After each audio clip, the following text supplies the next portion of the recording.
Bismillahirrahmanirrahim. Assalamualaikum warahmatullahi wabarakatuh. Bismillah, alhamdulillah, wassalatu wassalamu ala habibillah Sayyidina Muhammad ibn Abdillah wa ala alihi wa sahbihi wa mawalah. Allahumma rabbi syrah lana sudurana wa yassir lana umurana wahlul 'uqdatam min alsinatina yafqahu aqwalana. Allahumma faqqihna fid din wa 'allimna at-ta'wil. Allahumma alhimna marashid umurina wa a'idhna min syururi anfusina birahmatika ya rabbal alamin walhamdulillahi rabbil alamin. Ahlan kepada sahabat-sahabat semua, selamat petang. Salam pertemuan dalam pertemuan program Hamba Ilahi siri yang ke-113 bersama dengan saya Umar Aziz, di mana kita akan berkongsi, membaca, meneliti dan menghayati kitab Al-Adhkar karangan Imamun Nawawi rahimahullahu ta'ala. Moga-moga daripada apa yang kita telah lalui ada pengajaran, ada sesuatu yang kita bawa dalam kehidupan, ada amalan ataupun zikir harian yang boleh kita amalkan insya-Allah. Ahlan kepada sahabat-sahabat semua, Hardi Suhaimi, Marwani Ahmad, Galid Spirit, Siti Nur Aisyah Ahmad, kemudian Elvira, Aziza Iza, Ninda Anis, Aminah Hitam, Ummi Akasha, Siti Mazura, Ari Amin, Zimah Don, Hasiyah Nun, Ummi Zayhadi, Siti Noriha, Safia Sapian, Az-Zahra, Zahara Alias, Norisa Wan Hasan, Kasih Jamilah, Rani Idris, Nurani Ahmad, Azima, Rosnani Kia, Norisa Wan Hasan, Siti Mazura, Nurul Hidayat, Ruzia Ma'aruf, Habibah Abdul Aziz, Yaya Lia, Fazal Hashim, Dipa Miko, Siti Zabidah Abdullah dan juga Syamsia Ahmad serta sahabat-sahabat yang lain.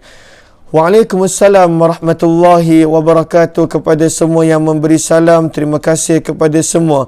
Apa kata kita mulakan pertemuan kita dengan sama-sama kita perbetulkan dahulu niat. Moga-moga pertemuan kita adalah kerana Allah Subhanahu wa ta'ala.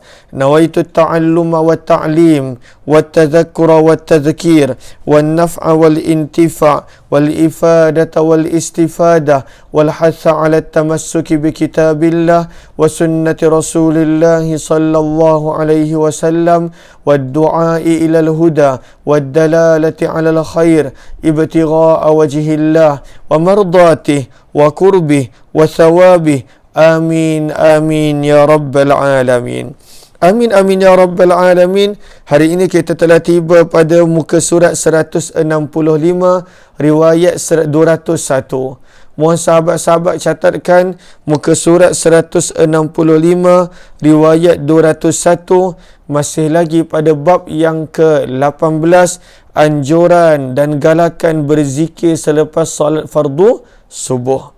Lalu muka surat 165, riwayat 201, bab yang ke-18, galakan dan anjuran berzikir selepas solat fardu subuh.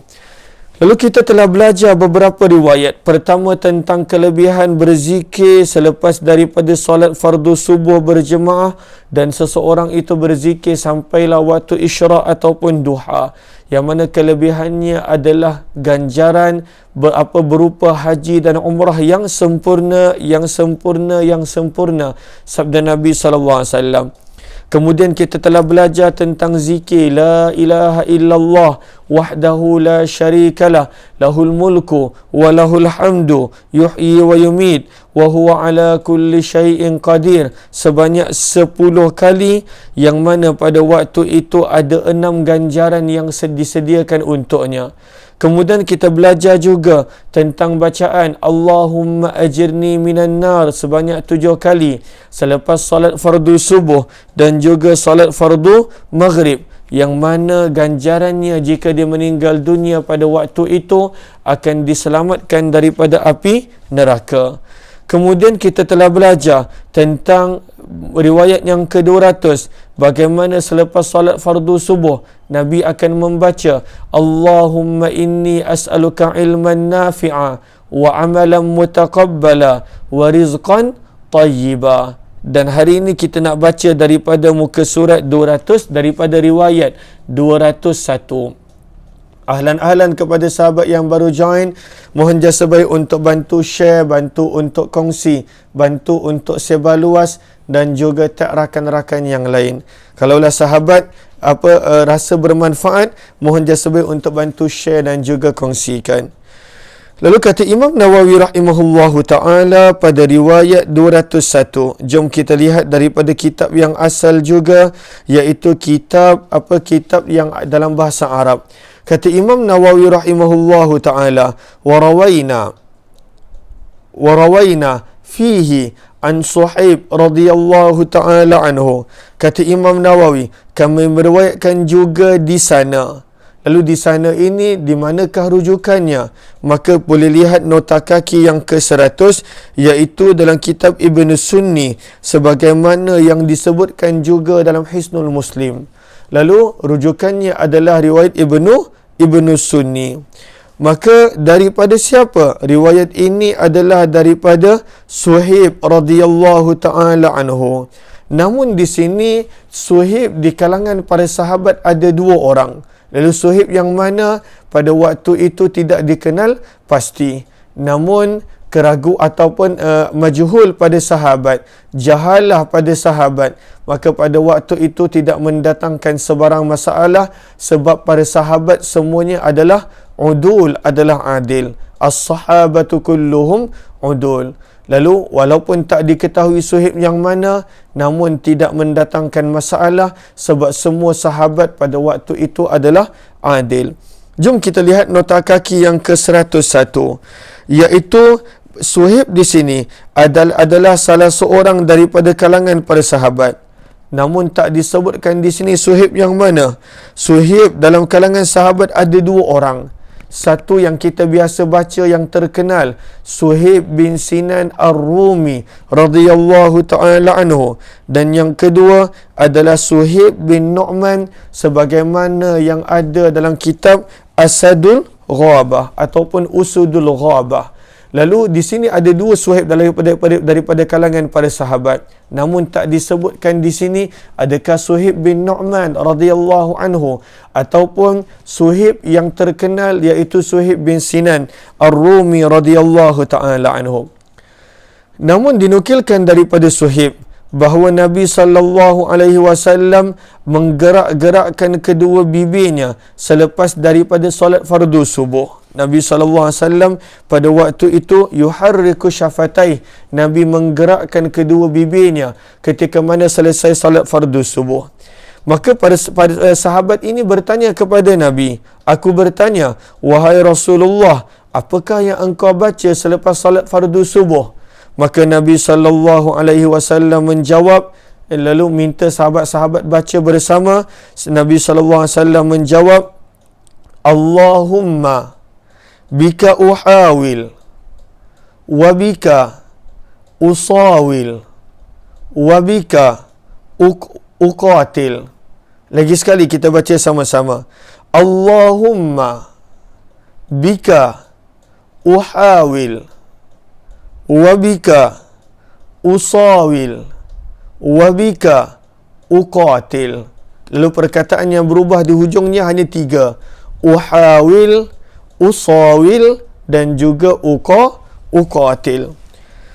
Apakah terjemahannya? Kat sini sahabat kena ambil pen sebab ada beberapa terjemahan yang perlu diperbetulkan. Allahumma terjemahnya adalah ya Allah.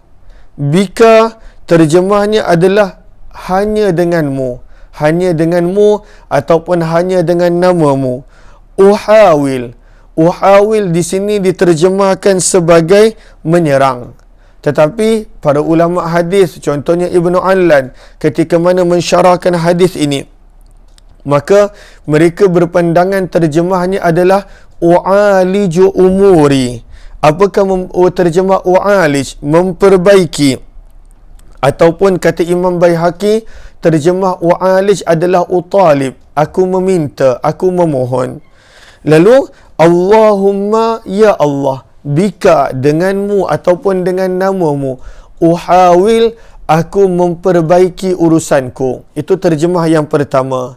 Kata Imam Baihaqi pula, utalib, aku meminta dan memohon. Lalu terjemah menyerang itu gariskan bawahnya. Terjemah itu kurang tepat. Lebih tepat pada waktu itu adalah dengan namamu aku memohon ataupun dengan namamu aku memperbaiki urusanku. Terjemahan yang kedua, wabika, dan dengan namamu. Usawil. Apakah usawil? Usawil diterjemahkan di sini menerjang. Gariskan terjemahan itu. Apakah maksud usawil?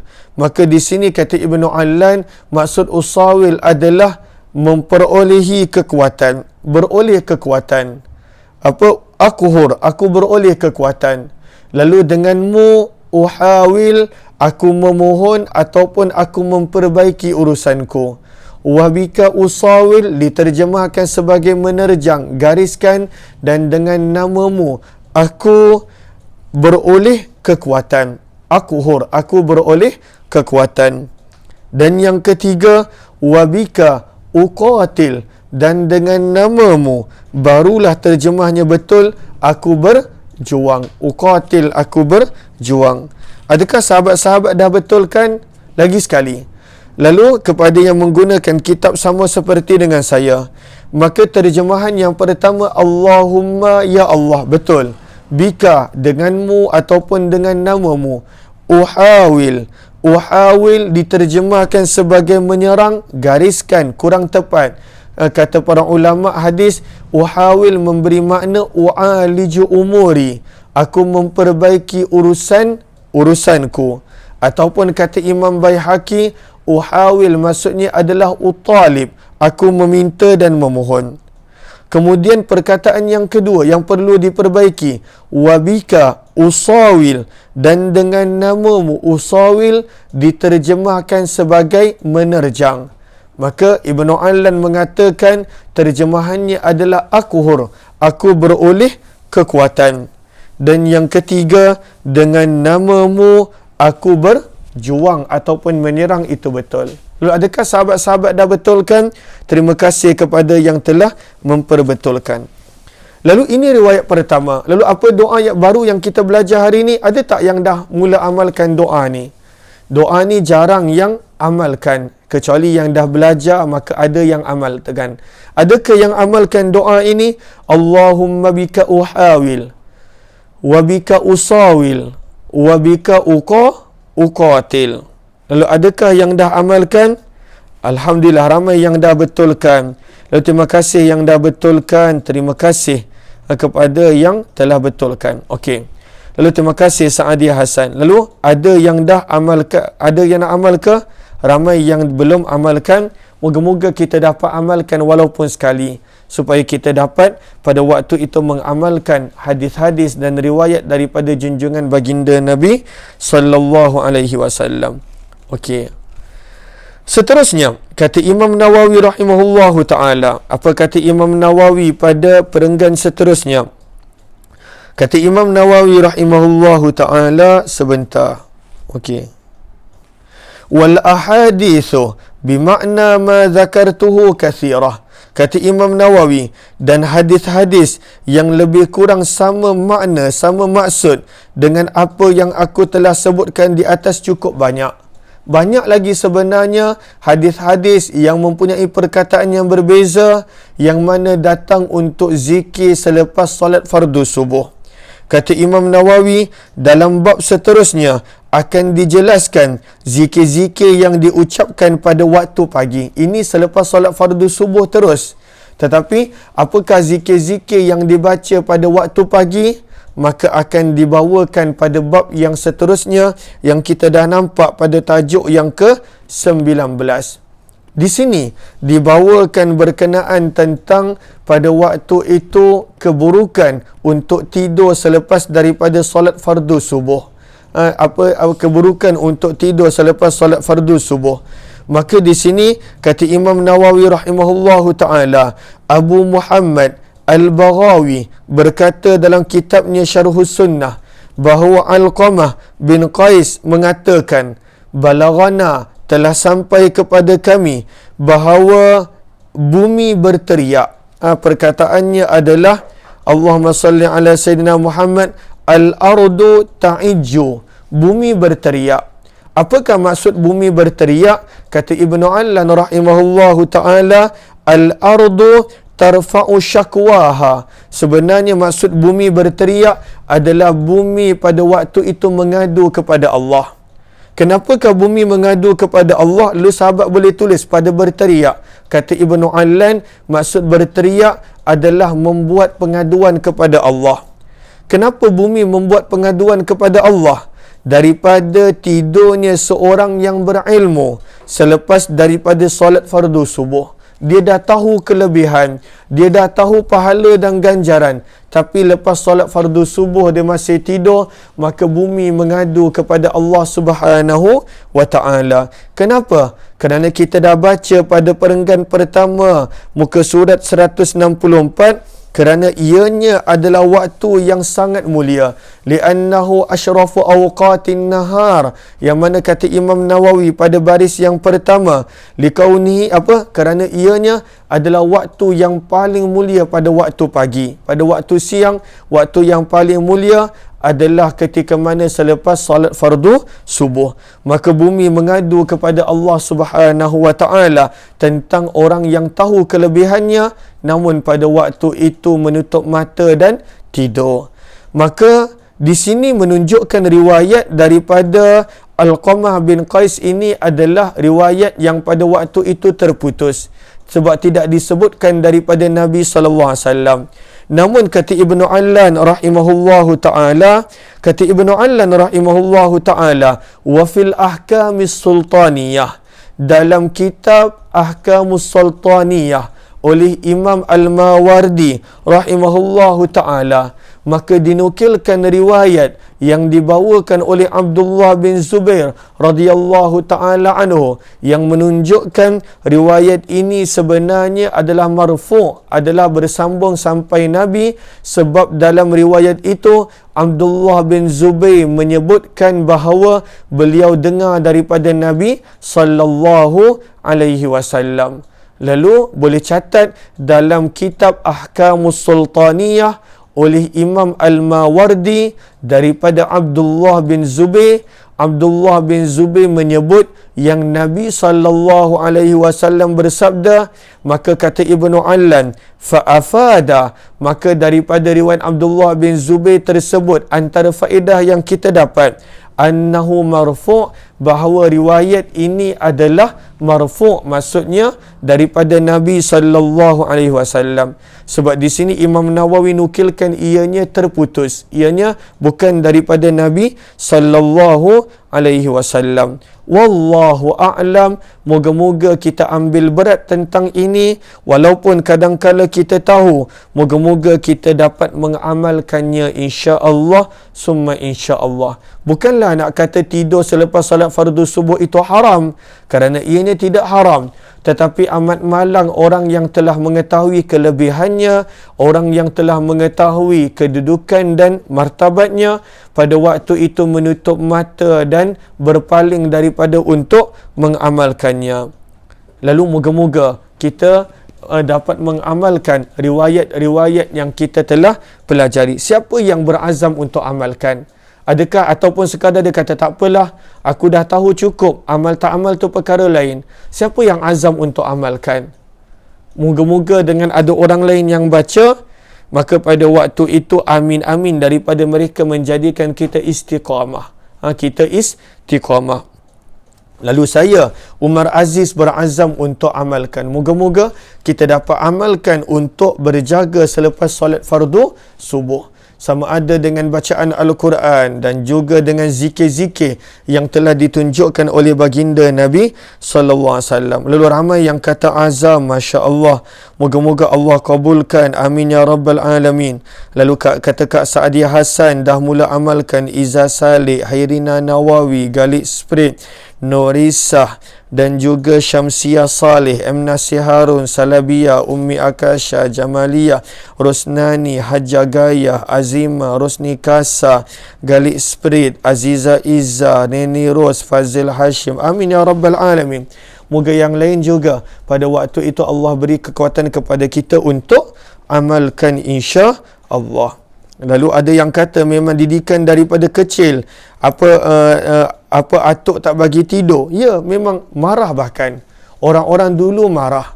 Kenapa? Sebab pada waktu itu ganjarannya luar biasa besar. Cumanya orang-orang dulu dia bukan macam kita, dapat belajar, dapat akses belajar. Walaupun dekat rumah dapat belajar kitab Al-Azkar. Orang dulu tak begitu. Orang dulu kadang-kala dia nak dapat perkongsian maghrib pun mungkin setahun hanya beberapa kali. Ada ustaz yang datang, ada guru yang datang. Tetapi kadang-kala sesuatu yang dia dengar, walaupun daripada mulut ke mulut, maka pada waktu itu dia amalkan. Itu orang dulu. Itu orang dulu. Maka pada waktu itu dia tak tahu riwayat. Contohnya daripada Imam Baghawi, daripada kitab Syarhus Sunnah. Dia tak tahu mungkin azkar Imam Nawawi. Tapi dia tahu tidur lepas subuh tu tak bagus. Lalu dia marah. Dia terus amalkan. Pada waktu itu dia terus praktiskan. Itu orang dulu. Itu orang dulu. Dia tahu ada sesuatu yang tak bagus pada perkara itu. Lalu pada waktu itu mereka larang. Dan pada waktu itu mungkin dia kata rezeki tak berkat, begini-begini dan sebagainya. Tapi mereka amalkan. Adapun kita zaman sekarang mudah nak dapat ilmu. Buka je aplikasi dah dapat ilmu. Apa jua aplikasi? Sama ada Facebook, sama ada Instagram, sama ada bahkan TikTok, sama ada Twitter, sama ada Telegram, sama ada YouTube. Apapun aplikasi kita buka, kalau kita nak ilmu, kita akan dapat ilmu. Cumanya orang dulu ilmunya mungkin tak banyak, tapi amalannya kuat. Praktisnya mereka terus buat. Berbeza dengan kita. Mungkin kadang-kala kita banyak benda yang kita tahu, tetapi amalannya adalah kurang. Moga Allah jadikan kita dapat istiqamah pada amalan-amalan, pada mengamalkan apa yang kita telah pelajari dan kita tahu. Kata Imam Nawawi bab yang ke-19, zikir-zikir pada waktu pagi dan petang. Tadi adalah selepas solat fardu subuh direct. Ini adalah pada waktu pagi dan petang. Ahlan-ahlan kepada sahabat yang baru join, mohon jasa baik untuk bantu share, bantu untuk kongsi, bantu untuk sebar luas dan juga tag rakan-rakan yang lain. Moga-moga lebih ramai yang beroleh manfaat. InsyaAllah summa insyaAllah. Lalu jom kita lihat bab yang ke-19, zikir-zikir pada waktu pagi dan petang. Kata Imam Nawawi rahimahullahu ta'ala, i'lam anna hadzal baba wasi' jiddan. Kata Imam Nawawi, ketahuilah bahawa perbahasan bab tentang zikir pagi dan petang sangat luas. Sangat banyak riwayat sebenarnya. Bahkan kata Imam Nawawi, laisa fil kitabi babun awsa' minhu. Yang mana yang ini penterjemah tak terjemahkan. Apa kata Imam Nawawi? Laisa, tiada, fil kitabi babun, dalam tajuk tentang zikir dan doa satu bab awsa' yang lebih luas perbincangan daripada zikir pagi dan petang. Terlalu banyak riwayat berkenaan tentang zikir pagi dan petang. Bahkan paling banyak adalah riwayat tentang zikir pagi dan petang. Tak ada perbahasan, tak ada bab, tak ada tajuk dalam berkenaan tentang zikir yang lebih banyak daripada tajuk zikir pagi dan petang, kata Imam Nawawi. Namun beliau tak mampu nak menyebut semuanya. Kata Imam Nawawi, wa ana azkuru insya-Allah. Insya-Allah saya akan memaparkan sejumlah daripada ringkasan-ringkasan riwayatnya. Lalu kita mula baca daripada riwayat 165 sampailah kepada riwayat Allahumma salli ala Sayyidina Muhammad. Ini ringkasan sampailah 180. Daripada riwayat 165 sampai 180, ini Imam Nawawi kata ringkasan. Berarti banyak lagi doa-doa zikir-zikir selepas daripada pada waktu pagi dan petang yang Imam Nawawi tak nukilkan. punya banyak ini ringkasan. Kata Imam Nawawi, apa kata Imam Nawawi? Siapa yang mendapat petunjuk untuk mengerjakan semua zikir-zikir pada waktu pagi dan petang, sebenarnya itu adalah satu nikmat dan keutamaan maksudnya fadal, kurniaan daripada Allah. Orang yang boleh mengamalkan semua zikir-zikir dan doa-doa pada waktu pagi dan petang, itu adalah nikmat daripada Allah Subhanahu wa ta'ala. Nikmat daripada Allah. Namun kata Imam Nawawi, namun siapa yang tidak sanggup mengerjakan semuanya, pada waktu itu dia tak mengamalkan, maka kata Imam Nawawi, ambillah berat tentangnya, amalkan walaupun satu zikir sahaja. Kata Imam Nawawi, dan siapa yang tidak sanggup mengerjakan semua, hendaklah mencukupkan diri dengan ringkasannya walaupun hanya satu zikir. Nak tunjukkan betapa pentingnya zikir pada waktu pagi dan juga petang. Sebab itu begitu banyak riwayat-riwayat daripada baginda Nabi sallallahu alaihi wasallam. Kata Imam Nawawi, dasar kepada zikir pagi dan petang adalah daripada Al-Quran dalilnya. Apakah dia? InsyaAllah kita akan sambung riwayat 166 kemudian insyaAllah. Terima kasih kepada sahabat yang bersama. Mohon jasa baik untuk bantu share, bantu untuk kongsi, bantu untuk sebar luas, tag rakan-rakan yang lain. Moga-moga lebih ramai yang beroleh manfaat. Kepada yang kali pertama join, jemput join Telegram channel Kuliah Ummah Aziz. Kita jumpa esok jam 8 pagi dalam Hayati Quran. Satu hari kita ada 2 program, jam 8 pagi dalam Tadabbur Al-Quran dan juga 6 petang dalam pembacaan kitab Al-Azkar. Moga-moga bermanfaat. Wabillahi taufiq wal hidayah. Assalamualaikum warahmatullahi wabarakatuh. Terima kasih semua. Jazakumullahu khairan.